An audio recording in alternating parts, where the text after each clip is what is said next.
Blog Talk Radio. Welcome to another edition of the Nickel Press TV. This is our Waiver Wire Start and Sit show. Week 11 upon us already, and it makes me sad to think about it. We're well over halfway through the season, but we still got a few more weeks. Now we're getting into crunch time with fantasy playoffs slowly coming up upon us. So this is the time to be listening to us more than any time. I'm Doug Warm, your host. I'm part of the Nickel Press TV affiliate. Joined this week by a special guest, Armando Marsal, Fantasy Goodfellas. They're a podcast he does with Justin Lonero, covering DraftKings, sponsored by Football Diehards. Forgive me for that. But Armando, how are you? I'm doing well, man. Glad to be on here talking some football with you. It's been long overdue. I know we've been planning it for a couple of weeks.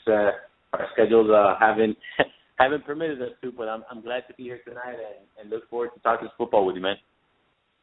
Yeah, no, finally, we've been working on this for weeks, like you said, and we finally got a time and date to finally work, so glad to hear that. But we're going to be talking about, going into the topics, going into Week 11, and then sort of start off with that, go into our waiver wires, and then talk about our starts and sits. But going into the stories about Week 11, one of the big ones is, besides the injury that we're going to talk about, just how many starting quarterbacks, or at least quarterbacks that started out the year, are not playing anymore, and now how many backups we have in. It was announced earlier today that Johnny Manziel is going to be the starting quarterback going forward for the Cleveland Browns. Case Keenum yesterday is taking over for Nick Foles. Sam Bradford has concussion, and that means that Mark Sanchez might be playing for him. Andrew Luck's out. We got Matt Hasselbeck. So, Armando, I guess what I want to ask you is, a lot of people have been sort of trying to get me to answer this. I do my best here, but I want to get your insight. What are we supposed to do with all these at least to begin the season, we had all these quarterbacks as backups, and now they're starters, and some of them, by default, are going to have to be, especially in like 2 QB leagues, fancy relevant. So, what is your take on it? Who are the better backup quarterbacks that are now starters? Who are some of the better ones, and who are some of the ones that just leave alone altogether? We were talking before the show, and someone that we both talked about was Mark Sanchez, and he's played in this Kelly system before, and he's done pretty decent. And if he gives it a go this week because Sam Bradford doesn't play, which is unlikely, he has a good matchup against the Bucs. They've allowed 300-yard games in the last I think 5 games, and they've just allowed their passing defense hasn't been that great. They're actually pretty decent against the run. So we've seen Mark Sanchez be a little bit more mobile than Sam Bradford in this offense. We saw last week against the Dolphins that the pace was a little bit quicker. So I think he's someone that if you're hurting at quarterback, or if you're in a 2-quarterback league and you need that second quarterback, that isn't really that terrible of an option. I know we talked about Johnny Manziel. I'm not comfortable starting him. He does get you the rushing yards, and he will make these big plays. He's able to scramble out of the pocket and buy some time. But I just wouldn't feel comfortable rostering him and starting him, especially now when wins are important. We're heading into the playoffs in most fantasy leagues in the next 3-4 weeks. So some teams need to win. So I might play it a little safer and go with a guy that we've seen be successful in the system he's in. And I'm sure there's guys like Kirk Cousins, Ryan Fitzpatrick still available in some leagues, and these are guys that you might want to consider. I mean, Kirk Cousins is really matchup dependent, but I think Ryan Fitzpatrick has been pretty steady. While he's not going to give you 40 points and not going to throw 4 touchdowns in the game, he's been steadily giving you 2 touchdowns, 20, 50 yards.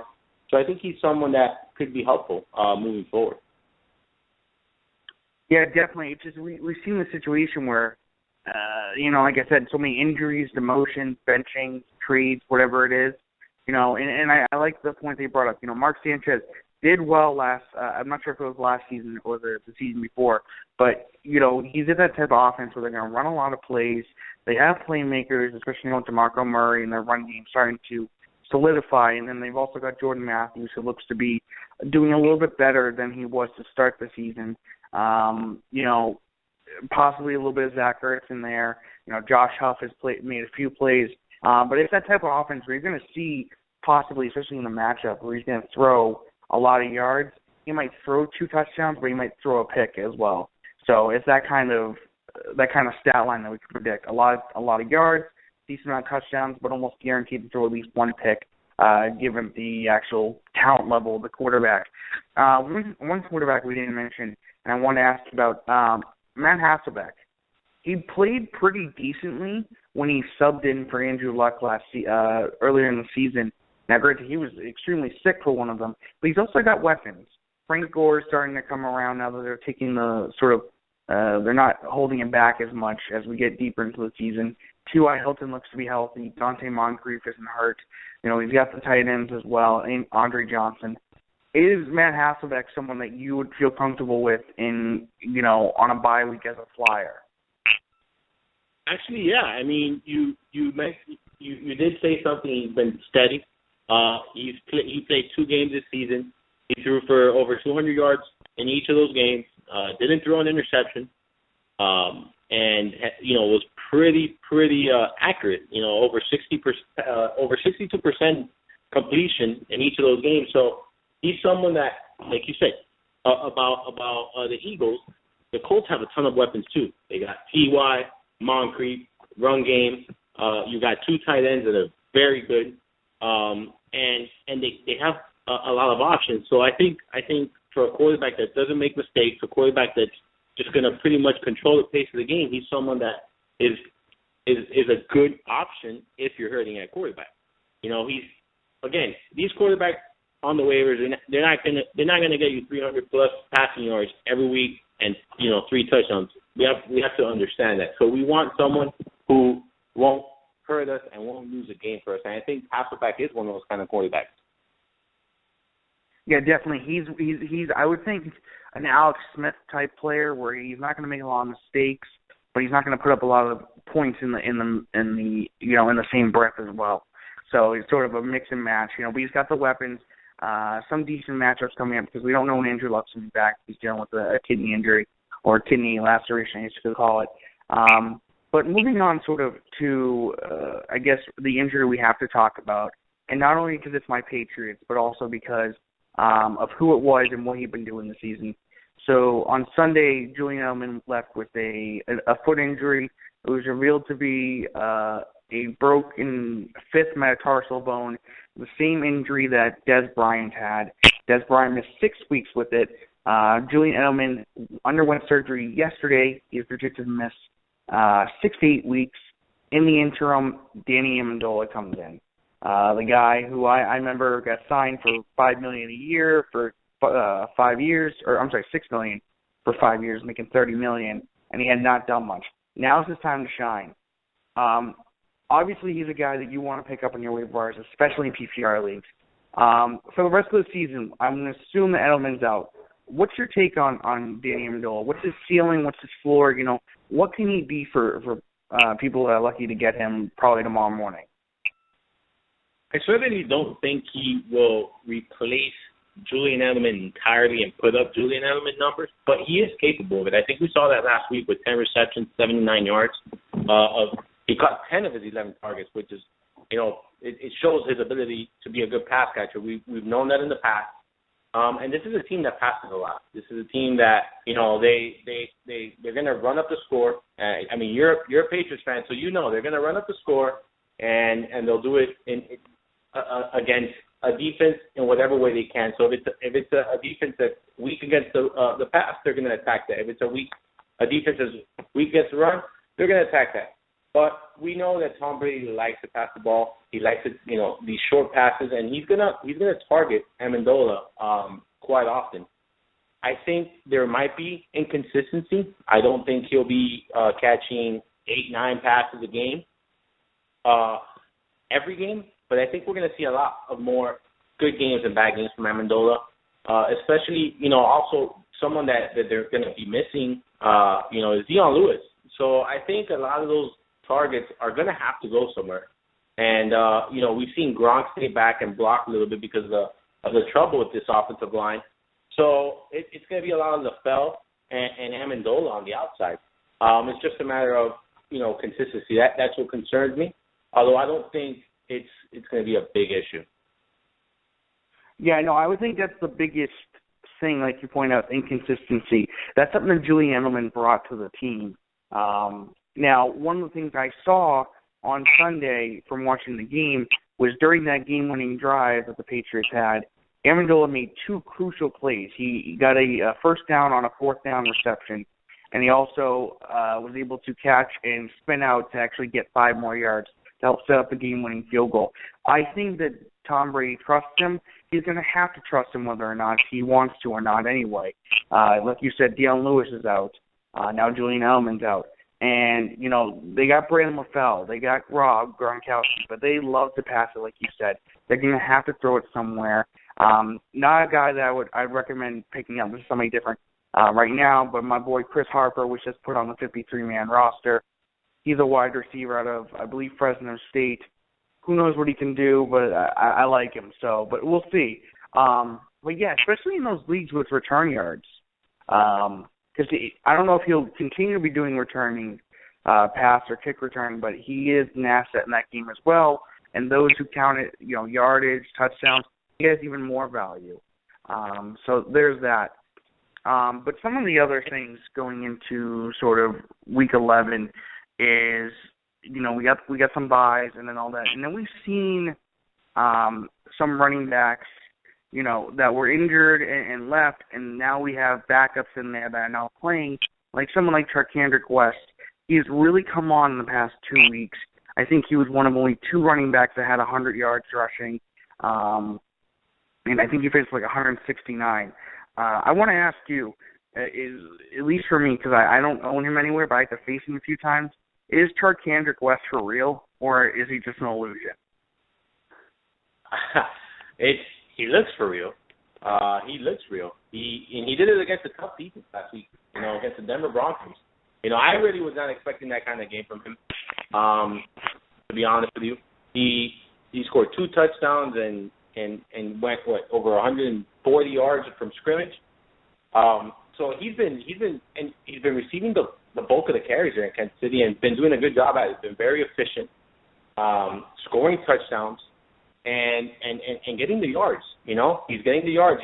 His yards per carry might not be the greatest, but he's getting the job done. So right now he looks like the real deal. I think a lot has to do with with their coach Andy Reid. He usually does a really good job with his running backs. So I do want to give him some credit, but I'm not going to discredit what West has done over the last couple of weeks. He's over 120 yards in each game from scrimmage and 4 touchdowns in the last 3 games. Granted, Pittsburgh isn't the greatest run defense, but they have been solid this season. Detroit, fine. But at Denver, that's what impressed me the most last week, and I think that's where I kind of became a believer. And against San Diego this week, I wish I had him on my roster so I'd be very happy as a fantasy owner having him on my roster this week against the Chargers.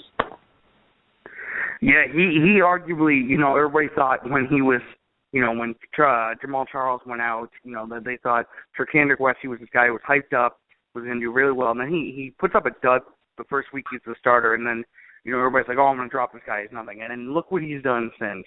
And the people that gave up faith on him are really, regretting it right now. Quickly, I want to ask you, I totally forgot about this guy, this quarterback, and I don't know why, because considering who he's taking over for.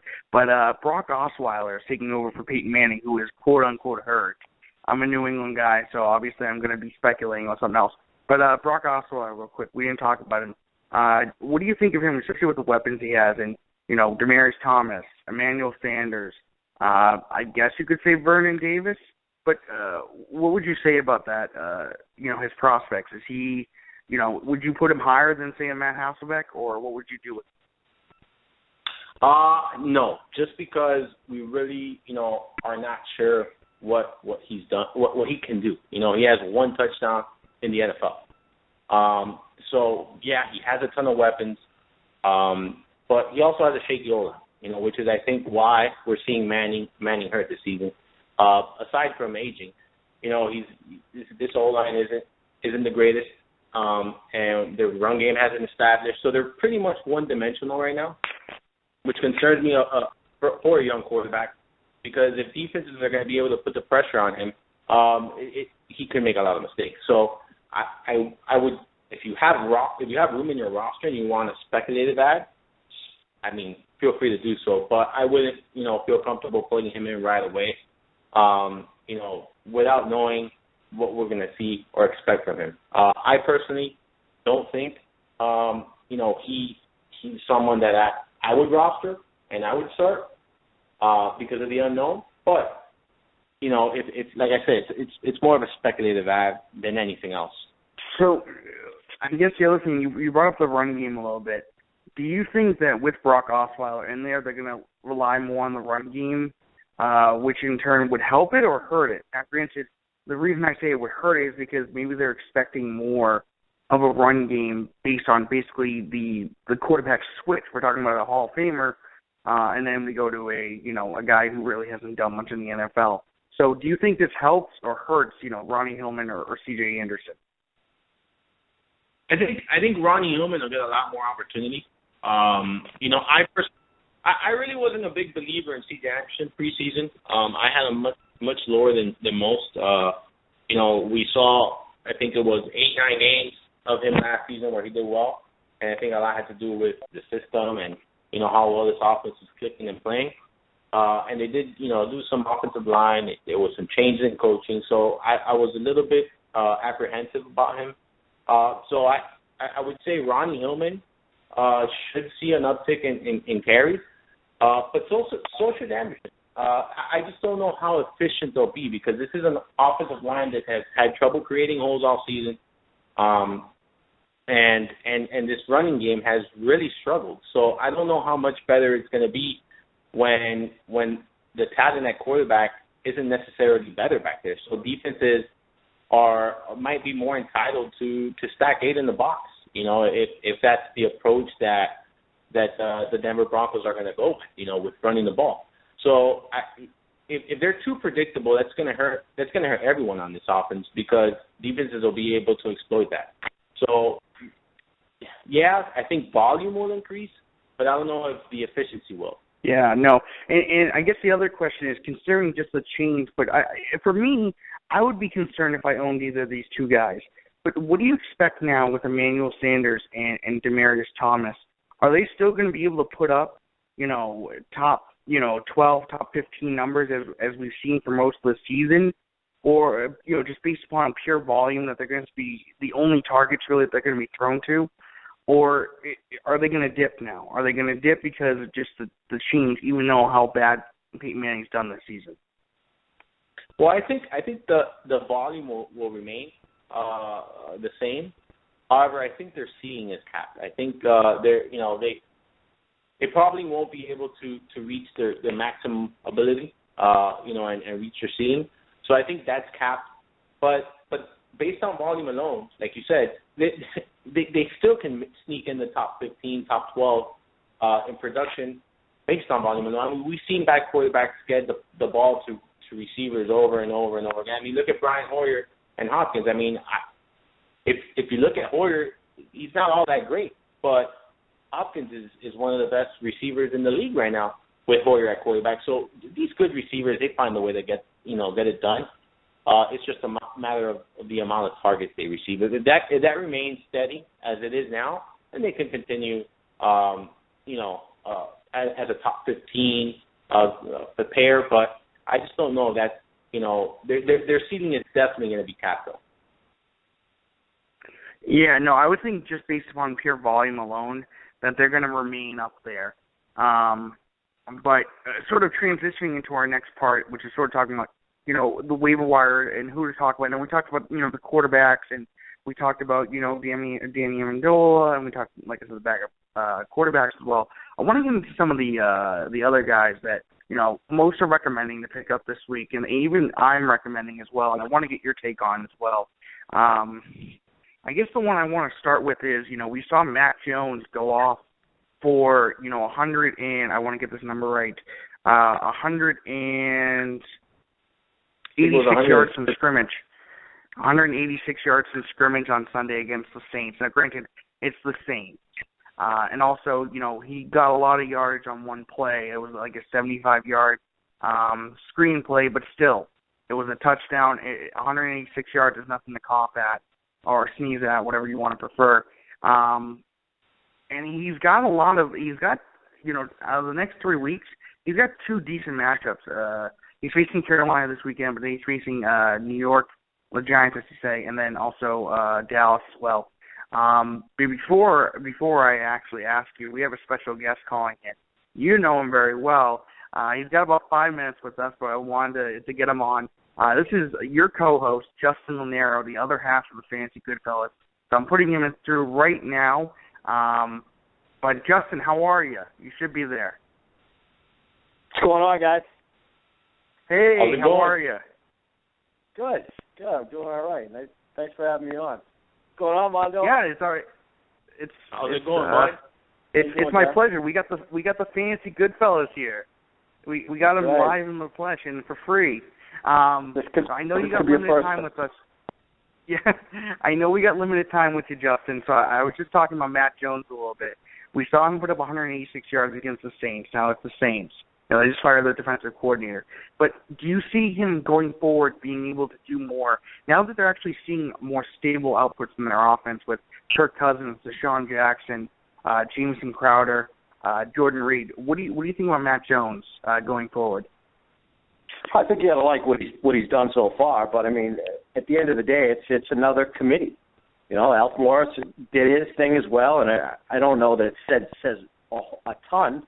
There hasn't been a ton of consistency out of that backfield. Of course, Thompson's a little nicked up, but it's just like every other NFL backfield. I feel it's a committee, it's a platoon, but he's certainly a guy that you definitely have to keep an eye open on for the waiver wire. Definitely at this point. I mean, but I wrote him up on DraftKings this week, and he's an interesting story for sure. But Alf Morris did his thing last week too, so it's going to be interesting to see his role going forward. Yeah, it really is. We've seen, at different times during the season, we've seen Chris Thompson do better than everybody else. We've seen Alfred Morris do better than everybody else. And we've seen Matt Jones do better than everybody else. So it's going to be hard to predict going forward. I would think he has the most value, though, of all three of them at least. But, Armando, I want to ask you real quick, what's your take on him real quick about Matt Jones? Yeah, I agree. I think he has the most value. It's just a crowded backfield. He's led in the last 2 games. He's led in snap count, but not by much in the last 2. 40 to 38 in week 9, and 41 to 37 in week 10. So it's just a matter of if he doesn't receive the volume, it's kind of pointless to have him in your starting lineup. So it's a good ad in case some of the running backs get hurt in Washington, and he gets a bigger workload. But at this time, it's a crowded backfield, so it's tough to trust him. Yeah, it really is. That's just what it goes down to. When you got this committee going, you just don't know what's going to happen. But like I said, I would think he has the most value out of the 3 of them. Another running back I want to ask about is actually another rookie as well. Just was activated off the IR 2 weeks ago. I want to ask you real quick, Justin, before you have to leave us. Jay Ajazi, coming off of 2 straight games with at least 5 carries and 40 yards. He hasn't gotten any, touchdowns or anything or major carries, but he's put up consistent numbers given the small amount he's given. And I want to ask you more than anything, is he a threat to Lamar Miller? We still seen Lamar Miller. I think I read like 8 touchdowns in the past 5 games or something like that. Is he a threat to Lamar Miller? And if he is, what would you view Ajazi going forward as? No. Armando knows how I feel about Lamar Miller. He's young. He's 24. All it took was a little change of coach, to see his role increase, and we've seen that. I think they drafted him as some type of insurance policy to Miller, and obviously a change of speed situation there. So it's he's going to do his thing. He'll have a few catches, but I think Lamar Miller is going to be in Miami for the foreseeable future. And, and it's tough to overlook what Miller's done, for the first half of the season. So he's been involved in the passing game. And I know Armando was a little skeptical about Miller because obviously he's a Dolphins fan, and they drafted Ajayi for a reason. Time will tell with this situation too, but I can't see Lamar Miller, getting pushed aside at all at this point.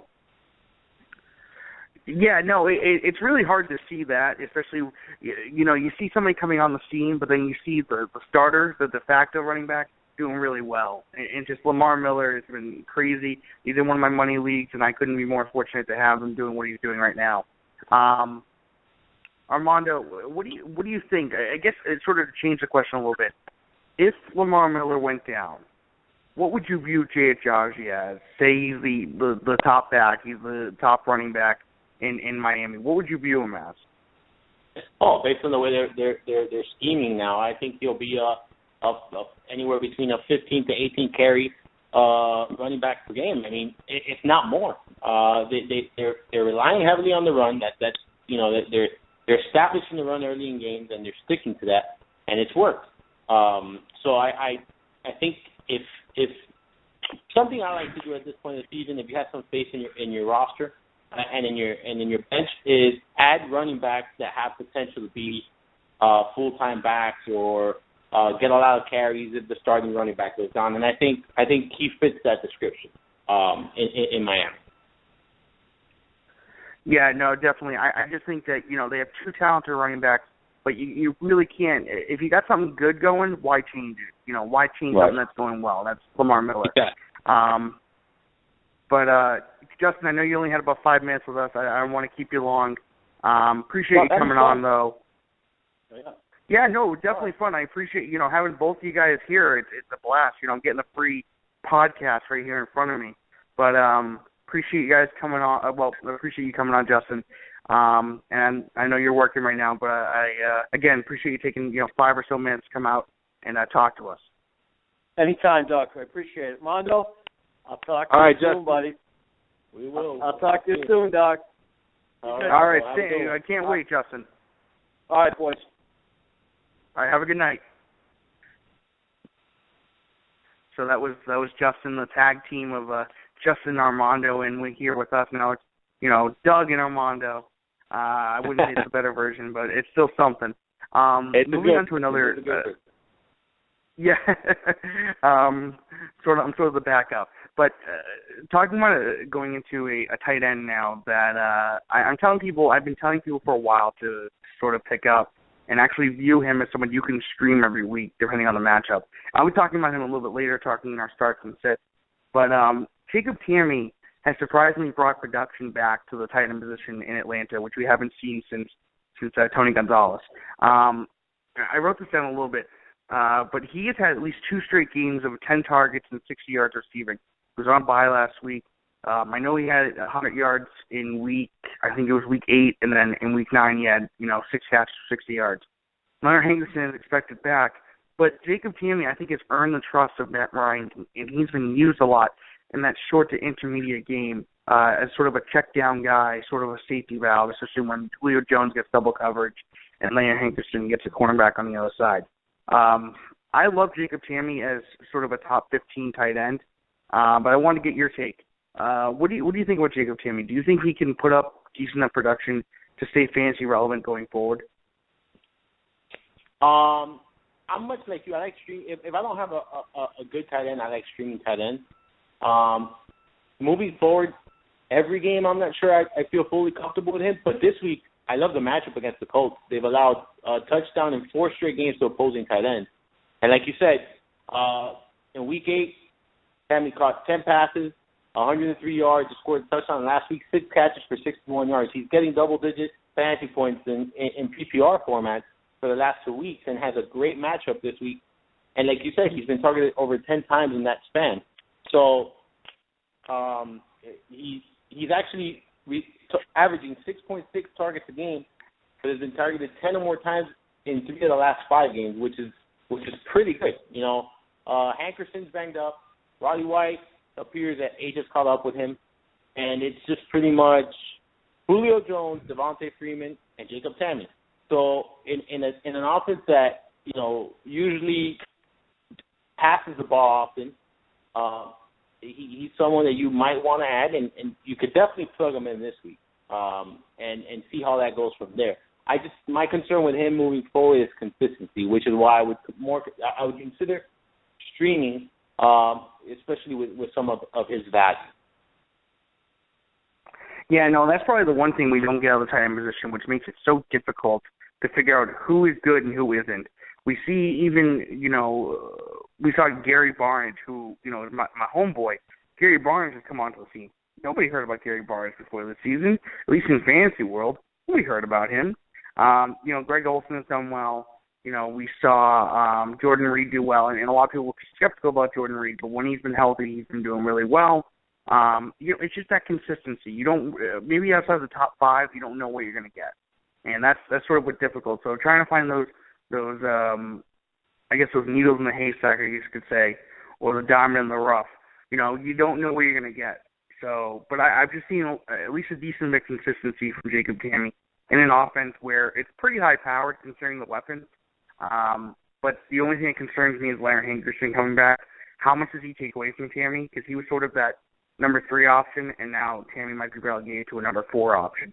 But in terms of tight ends, I would think he's still a backup tight end worthy guy to have on your bench if you have space and you need a backup tight end. We have an injury prone one like Jordan Reed, Antonio Gates, someone like that. But that's just me. He's quickly becoming my, Gary Barnes Jr. a little bit. And anybody who's listening to the show knows how much I love Gary Barnes. But yeah, I'm a big fan of Gary myself. I played him in daily fantasy. The first week he had a big game. I think it was against Oakland, if I'm not mistaken, where he came out of the shell. So I've been a big fan of him since. I think he's definitely showing that he can be a reliable tight end. How about I wanted to ask you, since we've been talking about tight ends and maybe the waiver wire, how about Richard Rodgers? What are your thoughts on him? 3 touchdowns in the last 2 games. Yeah, no, it's hard to sort of predict anything. I think just thinking off the top of my head about Richard Rodgers, he does score touchdowns, but then other than that, he doesn't do much, which makes him extremely touchdown dependent. I could be wrong about that, but that's what I've seen, at least I remember. And just the problem is that Packers offense, for some reason, is, it's not doing as well as we'd hoped. We lost, they lost Jordy Nelson in, the preseason, and, it's really hurt them in terms of, getting consistent production from everything else. He was a key piece in that offense. But, yeah, I would have to say that, if, when you're looking at everybody else and you're looking to see who can I find, Richard Rodgers is definitely someone that I would look at. I'm looking here. He's had 5 receptions in the past 2 games each, but in total he's only gotten 51 yards receiving. So sort of that, he's got a little more value in PPR. He's gotten 2 straight games with 5 catches each, and then 2 touchdowns in week 9, and then 1 touchdown in week 10. He's definitely a main red zone threat considering his yards total and just how many targets he gets. He had 9 in week 9 and then 5 in week 10. Very touchdown dependent. And it's crazy to think that, especially with how many targets Devontae Adams got. I think he got, 17 or 21 or something like that. It was ridiculous. Yeah, I think 21. It was absurd. It was 21. He had 8 targets in the first 2 drives or something like that. It was ridiculous. He only put up 79 yards, which is while it's still something, it's disappointing considering how many he got. But yeah, I would think if nothing else, I would definitely put him ahead of somebody like Eric Ebron, Zach Ertz. Just looking here at a list, I put him ahead of Charles Clay, Jordan Cameron, Vernon Davis right now. So he's definitely got tight end to appeal to him. I just think he's extremely touchdown dependent, but he's gotten a touchdown at least in the past 2 games. So yeah, there are worse guys out there to get. And then one more guy I wanted to talk about real quick, and this is a wide receiver that some people still aren't coming around to for some reason, just considering the offense. But I really like him. You know, he had 14 targets on Sunday. He caught 7 of them for 73 yards. He's not always going to put up, Aiken, huh? I'm sorry? It's Kamar Aiken? It is Kamar Aiken. You caught me, yeah. So when I last checked, he wasn't even owned in half of Yahoo leagues. It was at 47%. You know, he's that number one target for Joe Flacco. You know, he's the undoubted, you know, he wasn't, you know, he inherited the role, but he wasn't, you know, given it, you know, to start the season. But he's done decently in it in terms of fantasy, you know, fantasy status, you know, in terms of what he's done for fantasy football owners. You know, he's caught at least, I think, you know, 5 catches or 70 yards at least in every game that he's had to step in for Steve Smith when he got hurt. I think he's going to put up consistent numbers. I don't think they're very high in terms of, you know, high ceiling, but he's got an extremely high floor to me, considering how much they're going to have to throw it because of how bad their defense is. And we saw 14 targets. You know, he's going to do something with them. He's not Mike Evans. He's not going to drop 6 of them. But, you know, for me, I think he's got, especially in PPR leagues, he's got, you know, high-end wide receiver 3 value where he can have that every single week, just considering his floor. So real quick, before we get into our starts and sits, what about you? What do you think about Kamar Aiken? Yeah, I have to agree with you. He scored, I think it's double-digit fantasy points in PPR formats in 5 of the last 6. So I think you hit it right on the nose when you said he has a high floor. We shouldn't be expecting huge numbers out of him, but Steve Smith is out for the season. Rashard Perriman just got ruled out for the rest of the season. So this is, like you said, he inherited it, but there's just no other option. You have to throw him the ball. You're forced to throw him the ball if you're Joe Flacco. So just because of that, he should see a ton of targets moving forward. I think he's in the last, I think it's 5 games, he has, 30 targets in the last 5 games, 6 targets a game. So, you know, and 14 last week. And he's brought in 55 of those, 55% of those. So his catch rate isn't that great, but volume alone in PPR formats, a wide receiver 3 going down into the playoffs, it sounds good to me. It really does. Yeah, I know. I just think that he's got that floor that, you know, you can't ignore. And I just rhymed there, and I didn't even mean to. But call me Eminem. But moving into sort of our starts and sits, for me, at least, the stats I'm going to talk about real quick are based upon 0.5 PPR leagues. That's just how I do it, sort of the best of both worlds. But we're going to go with our starts and sits this week. We'll go over the starts first. I'll start sort of give you a, you know, sort of a demo on how it goes. I'll talk about who my start quarterback is. I'm going to go running backs, wide receivers, tight end, and then do the same for sets. So for this week, for week 11, I'm telling people they got to start Matthew Stafford. Now, Matthew Stafford threw for 242 yards, 2 touchdowns, and an interception versus Green Bay. Facing Oakland, they've given up the 7th most points to quarterbacks per game over the past 5 weeks. Oakland's given up 300 yards, 2 touchdowns, and 1 interception on average the past 5 weeks, which is 18 points in standard scoring for quarterbacks, which isn't bad at all. He's making the most out of, you know, anybody he's got. The 2 touchdowns he threw to last week, which you wouldn't expect, were to Lance Moore and Brandon Pettigrew. You know, he's got Megatron who's healthy. Eric Ebron's healthy. Their run game's a little but I would. That's actually a compliment. You know, they're horrible. But he's got a lot. He's made the most out of anybody he's got, whether it's Megatron, Golden Tate, Eric Ebron, Brandon Pettigrew, Lance Moore, and he looked better this week after coming off the bye. He's got a good matchup where, you know, they just lost Aldon Smith today for a whole year. How does that affect the pass game? Who knows? Maybe you'll give him a little more time in the pocket, considering, you know, Aldon Smith is the guy who goes after the quarterback. But I just like this matchup this week, considering who we have on bye. including Eli Manning, Drew Brees, just to name a few. But, yeah, I like Stafford's matchup this week, and I think, just considering how many people he's willing to throw to, he could be in line for a 300-yard game, which he does a lot, and maybe a touchdown or two, but probably an interception. So probably right about the average, which is 18 points, so I don't think that's too bad. But what about you, Armando? Who is that quarterback that, out of anybody, you tell people to have to be must start this week? Someone I like is Derek Carr on the other end. For that reason, because I do think Stafford's going to have a good week. He's actually, if you're streaming quarterbacks, he's one of my favorite quarterbacks to stream this week. And the Raiders have been successful against the pass, but so have the Lions.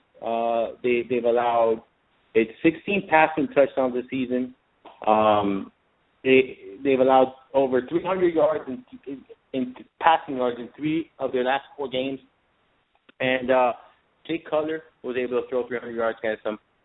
Teddy Bridgewater, we saw Aaron Rodgers, and, Alex Smith, who we said earlier doesn't get you a ton of yards, was able to throw 2 touchdowns against them. And we know that he's really not someone that throws a ton of touchdowns. So this secondary has truly shown that it's very vulnerable to the pass. And Carr has had a good season. I mean, if you're talking about someone who's surprising, he's averaging 266 yards per game. He's thrown 21 touchdowns, 6 interceptions. He's carried this offense. He's been averaging over 20 fantasy points per game. So I really like him at Detroit in a game where I think both secondaries are vulnerable and could give up some big plays. Yeah, definitely. I just think that I remember. I think I saw today the Lions just lost a secondary member to injury for the rest of the season. So yeah, but Derek Carr is just, as long as he's got Amari Cooper, Michael Crabtree, and a healthy Latavius Murray, and now Clive Wolford is suddenly coming on the scene. Not to say he's fantasy relevant yet, but he's just going to keep dominating, and it's awesome to see that, especially in his sophomore season. But a guy going into our running backs for starts this week, a guy who I didn't like to start the season, but has really turned it on as of the past 4 or 5 weeks, is Jonathan Stewart. He went up against Tennessee this past weekend, 22 rushes, 91 yards, and a touchdown. Facing Washington, they've given up the second most points per game the past 5 weeks in 0.5 PPR leagues to running backs. He's gotten at least 20 touches in the past 5 games. He scored 4 rushing touchdowns in the past 5 games. And on the combined from scrimmage, Washington is giving up over 200 yards combined the past 5 weeks. So basically, they've given up between rushing and receiving, they've given up over 200 yards. They've given up, I think, in the past 4 games, they've given up 840-something yards to running backs, which is ridiculous. And considering how Jonathan Stewart is really the only guy in Carolina doing much in their run game, at least besides, I guess, Cam Newton, he could be in line for another huge week. Like I said, 20-plus touches in the past 5 weeks, past 5 games, I have to say. He's just been doing really well as of late, and he's a good contributor as to why Carolina's undefeated. They're going to be in a cake matchup, I think. They're going to be ahead early. They could run the ball a lot just to keep the tempo going and control the clock. So we could see a lot of Jonathan Stewart again, like his matchup this week. What about you, Armando? What about that running back that you like? I'm gonna go with Darren McFadden. Prior to last week, he had done pretty good in 3 consecutive games against pretty tough defenses. Philly's run defense isn't that easy to run against. He got 117 yards against them. He got 64 yards against Seattle's stingy defense and 152 against the Giants. He did struggle last week, but I think a lot had to do with game flow. I think with Romo back this week, they're gonna be able to pound the ball against the Dolphins. I mean, I'm a Miami Dolphins fan, and I know how bad they are against the run. They've been abysmal against the run, and the only team they've had success against the run is against Tennessee, which their running game isn't that great. So they've allowed 4 touchdowns in the last 2 games, and McFadden is in a good spot in he's a high volume back. We don't see many backs get 20+ carries on a weekly basis, and prior to last week he had gotten 20 or more carries in 3 straight games. So I definitely like him on the road against Miami. in a game where Dallas is going to try to control the clock. They were doing it before Tony Romo got injured very successfully. This is a good offensive line. So I think they're definitely going to make room for McFadden to run against the Dolphins defense, who struggles tremendously against the run. Yeah, no. I would have to think, especially the matchup and getting Romo back is really going to help Darren McFadden. I think he's going to have a huge week considering the matchup and just how hopefully Dallas' offense will come out and really start doing well again. But for the wide receiver that I'm telling people to start this week, it's Sammy Watkins. He didn't have so much of a good week this past, I think it was Thursday, the Color Rush game. What a disaster that was. He had 3 catches for 19 yards on 7 targets against Darrelle Revis and the Jets. But he's facing New England this week. New England's given up the 7th most points per game the last 5 weeks in .5 PPR leagues to wide receivers. He went for 6 catches, 60 yards, and a touchdown week 2 against them. And the past 5 weeks on average, New England is giving up over 200 yards and a touchdown each week to wide receivers. And since the bye week, Watkins has gotten at least 7 targets. I just like this matchup this week. The Bills are on an upward trend. Tyrod Taylor's fully healthy. Sammy Watkins is fully healthy. Carlos Williams is healthy, and so is LaShawn McCoy. This offense is getting healthier and is getting more and more dangerous. And I think that we could really see a battle this week between my Patriots, who will win, I promise, and the Bills. But I really like this matchup this week, considering how he did week 2. He could do even better with a more solid run game since the last time they met. But what about you? What about that wide receiver that you're talking will start this week? I'm going with Stevie Johnson. I love the matchup at home against the Chiefs. They're allowing 205 receiving yards per game, 13.7 yards per reception. They've allowed 14 touchdowns, which is the 3rd most in the NFL. Against opposing receivers. They're allowing the 2nd most fantasy points per game. Stevie Johnson is now taking over that role where Keenan Allen was a couple of weeks ago before him going down with injury, and he did well, in his first game in that role. And he's been someone that Phillip Rivers has shown he can trust, and he can throw the ball to. He has 22 targets in the last 3 games, averaging 6.7 targets a game. So in PPR formats, I think he's a high-end wide receiver 3, low-end wide receiver 2, depending on your league and how many teams and stuff. But he's someone that I like. It's a great matchup.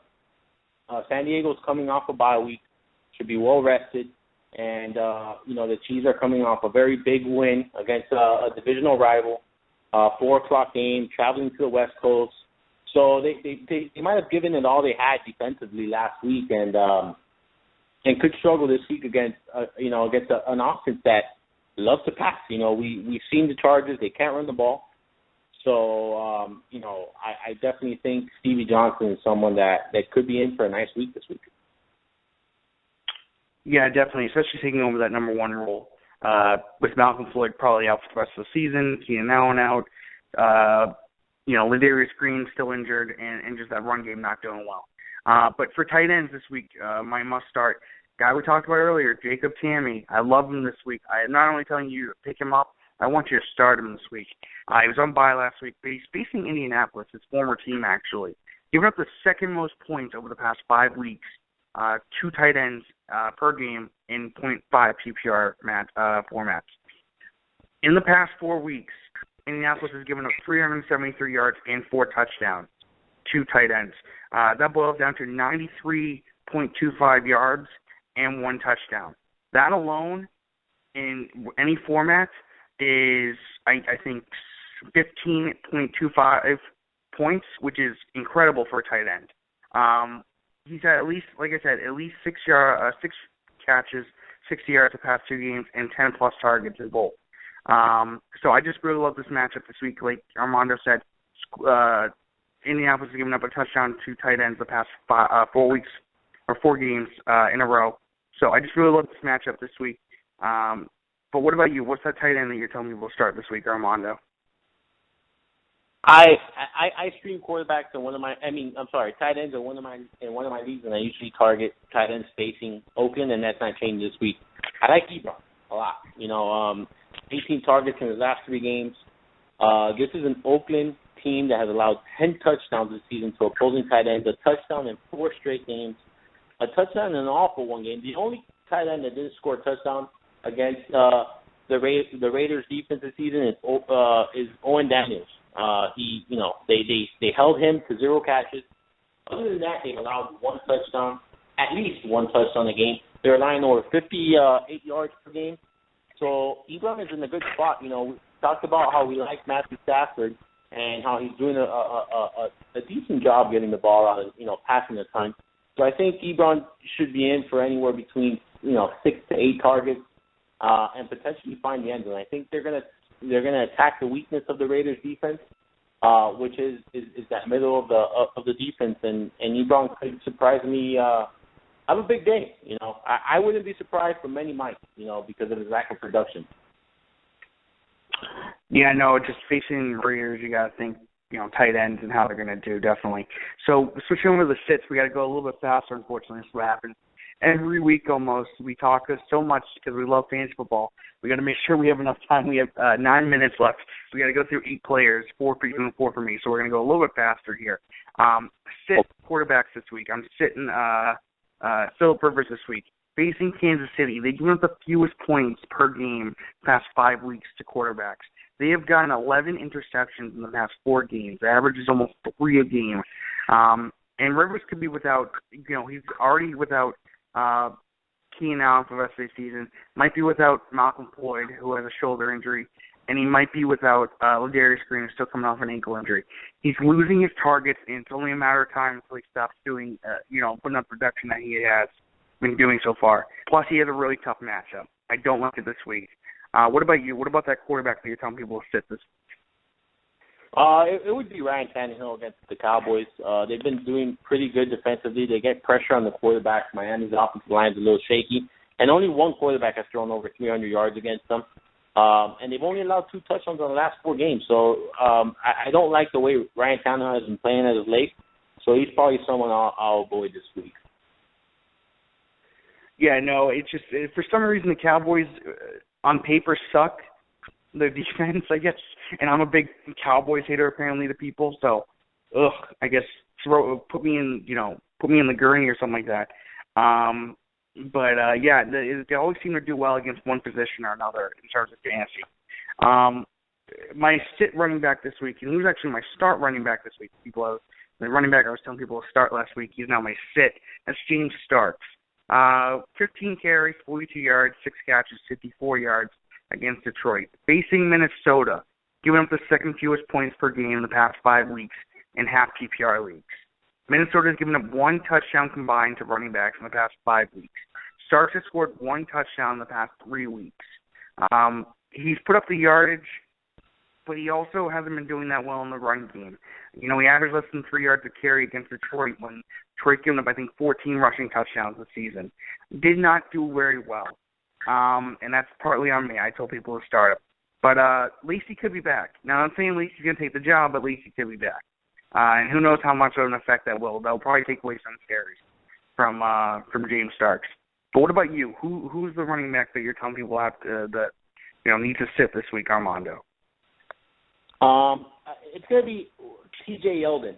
We don't know if he's going to play yet, but if he does play, he's someone I'm going to be avoiding. The Tennessee Titans have done pretty well against the run, allowing just 1 touchdown in the last 4 games and only a 100-yard rusher. And that was Devontae Freeman. So, that says a lot about their defense. They held Mark Ingram. I know Jonathan Stewart was able to get in the end zone, but, he did carry the ball a ton of times. And I think a division game is going to be closer than some may think. And I also think Tennessee could put up points on the board, which will take away from Yeldon. So he's someone that if he gives it a go this week, he might not be 100%, and it's not an ideal matchup. No, the Titans have a really underrated defense, and they've done some decent things in terms of their team in terms of how they played on defense a little bit. I just sort of repeated myself a little bit. But yeah, it really is a tougher matchup for Yeldon, who is, I think he was in a walking boot. So who knows how well he'll do even if he plays. But for wide receivers, I'm telling people to sit this week. Alshon Jeffrey only had 4 targets for 3 catches and 23 yards against St. Louis. He's facing Denver. Denver has always been known to be really good on defense. He was the 3rd fewest points per game the past 5 weeks in half PPR leagues to wide receivers. He played in just over 50% of the snaps last week. He's hurt. And Denver's given up, on average, only 100 yards to wide receivers, and they have allowed no touchdowns in the past 4 weeks to wide receivers either. Don't like this matchup at all. I think he's still hurt, considering how much of a slow healer he is, and I just don't like it. I think Denver is going to try and I don't know. I don't think Chicago is going to be ready to try and take on this Denver team, and I don't think Alshon will even be healthy enough to really make an impact. But what about you, Armando? What about that the wide receiver you're telling people to sit this week? Yeah, I'm going with James Jones on the road against Minnesota. I know he's cooled off in the last couple of weeks. 10 targets in the last 3 games. Hasn't really been able to get much going. I know a lot of people, picked him up, and he was very helpful for several weeks. But this is not a week where I would, want to plug him in my lineup, especially a week where I need a win. To make the playoffs. He's last week 0 points, the week before 2 catches, 57 yards, and the week before that a catch for 2 yards. He's been really, really struggling. And prior to that, he only caught 2 catches for 30 yards and a touchdown against San Diego in week 6. The only reason why he scored double-digit points. So he's really cooled off. I think Adams returning has hurt him a lot. So I'm avoiding him at all means this week. Yeah, and a lot of his value was tied to how many touchdowns he scored, and he hasn't done much lately. So that just really hurts his value even more. And plus, Devontae Adams getting 21 targets, not going to help James Jones. So last position, our tight end. I want to say this real quick. I would say that I would sit Greg Olsen this week against Washington, but you can't sit Greg Olsen. He's a top 3 tight end, and I have him in too many leagues to go against myself and say that he's going to be sitting. So, yes, I'm a little biased, but I don't think he can be sat in one way or another. So this week, I'm going to go with a guy who's probably been on my must-sit list, I think, 4 times this season now. That's Jimmy Graham. You got to sit Jimmy Graham this week. He had 8 targets for 3 catches and 41 yards against Arizona. Facing San Francisco, they've actually given up the 8th fewest points per game in the past 5 weeks in half PPR leagues to tight ends. Has not scored since week 3. He has surpassed 70 yards only 3 times this season, and that's been in 9 games. San Francisco has given up no touchdowns the past 5 weeks to tight ends. Don't like this matchup at all. I don't like Jimmy Graham as a tight end who, by name you have to start him, but otherwise I don't like him, and especially in this matchup this week. But what about you, Armando? What about that tight end? Last thought. What about that tight end that you're telling people to stay away from this week? I'm kind of with you. There's a tight end that I don't like this week that you probably can't sit, and that's Tyler Eifert against Arizona.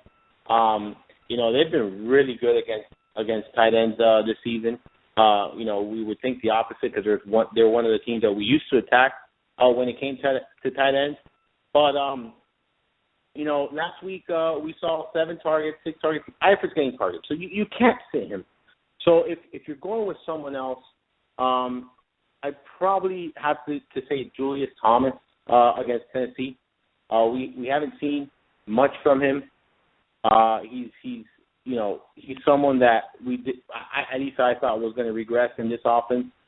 So this week he's probably someone I would, if you can, afford to sit against a Titans defense that's been pretty good against tight ends this season. Gotcha. Well, that will do it for us this week. Another edition, another great show. I want to thank Armando Marsal for coming on. Make sure to follow him on Twitter at Armando_Marsal, his name. And also listen to the podcast, Fantasy Goodfellas, at F Goodfellas on Twitter. They produce great shows every week, especially for those DFS nerds out there. Be sure to check out the Nickel Press TV. Check out our YouTube page. Check out Hanging Einstein with with Andy Singleton. He's been doing really well. And be sure to follow me on Twitter, DMoreNFL. I want to thank you, Armando, for coming on, and have a great week, everybody.